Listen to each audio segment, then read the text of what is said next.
सिंध की सकाफती अलामत अजरक सदियों बाद भी बड़ी अहमियत की हामिल है, लेकिन नौजवान नस्ल में हाथ से बनाई हुई और आला मयार की अजरक ओढ़ने में बड़ी हद तक कमी आई है। अजरक की सनत से जुड़े कारीगरों का कहना है कि इस वक्त मशीन से प्रिंटेड अजरक ज़्यादा इस्तेमाल हो रही है। इसकी वजह कम कीमत है और उसमें दुकानदारों को ज़्यादा मुनाफा भी मिलता है। मशीनी अजरक के आने की वजह से हाथ से बनने वाली अजरक की मार्केट पर मुनफी असर पड़ा है। अब भी हाथ से बनी अजरक को तोहफे में देने समेत अहम तकरीबात में इस्तेमाल किया जाता है। खाली अजरक पहनानी होती है शादियों में या किसी फंक्शन में, तो वो बोलते हैं कि भाई बस हमारे को कम रेंज वाली चीज़ चाहिए। अभी वक्त के हिसाब से प्रिंट वाली अजरक ज़्यादा चल रही है, क्योंकि उसकी रॉ मटेरियल महंगे हैं और वो कम भी पड़ गई है।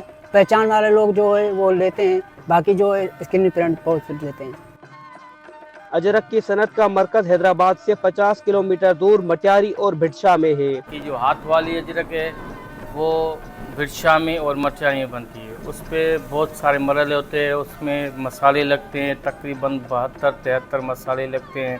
भिटशा में अजरक को रवायती और कदीमी तरीकों से तैयार किया जाता है, जिसमें साफून समेत चुन और गूंद का इस्तेमाल होता है। पहले कटाई करेंगे, कटाई के बाद उसकी धुलाई करेंगे, धुलाई करने के बाद उसको वाश करेंगे, वाश करने के बाद छपाई करेंगे। छपाई के 3 मरहले होते हैं, लाल होता है, ब्लू होता है, ब्लैक होता है। सारे मरहले करके फिर जाके अजरक को तैयार करते हैं।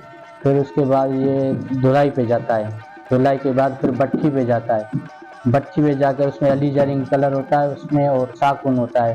उस पर जो होता है ना, लकड़ियों से जलाकर उसको ये उबालना पड़ता है। फिर जो इस पर छपाई होती है ना लाल कलर की, उस पर ये कलर आ जाता है, डाई होता है ना, तो ये पक्का कलर आ जाता है। फिर पाउडर और खार जो होते हैं ना उससे वाश होता है, वाश होकर फिर साफ पानी में ये डाल के और फुल सुखा के ये अजरक बनती है। गोबर मिक्स होती है और ऊँट की भी होती है, दोनों तरह की होती है। पहले हम जो साज करते हैं ना उसको ऊँट का गोबर इस्तेमाल करते हैं। दूसरी जो हम उसको लाल लगाते हैं उसमें मिक्स गोबर इस्तेमाल करते हैं। तो एक तो अलीचरिन होता है, इंडिया से मिलता है। एक नीर होता है, इंडिगो कहते हैं, वो तो उसकी दरख्त होती है, बूटी होती है। पहले उस दौर में तो होती थी, अब तो ये केमिकल चल रहा है, दोनों चल रहे हैं। लेकिन नीर उसको कहते हैं, ब्लू कलर को। और जो लाल कलर है उसको अलीचरिन कहते हैं, वो इंडिया से मिलता है। और लहे का बीज जो पेशावर से मिलता है, साकुन उसको कहते हैं। ये इस तरह से हम रॉ मटेरियल इकट्ठे करके फिर अजरक बनाते हैं।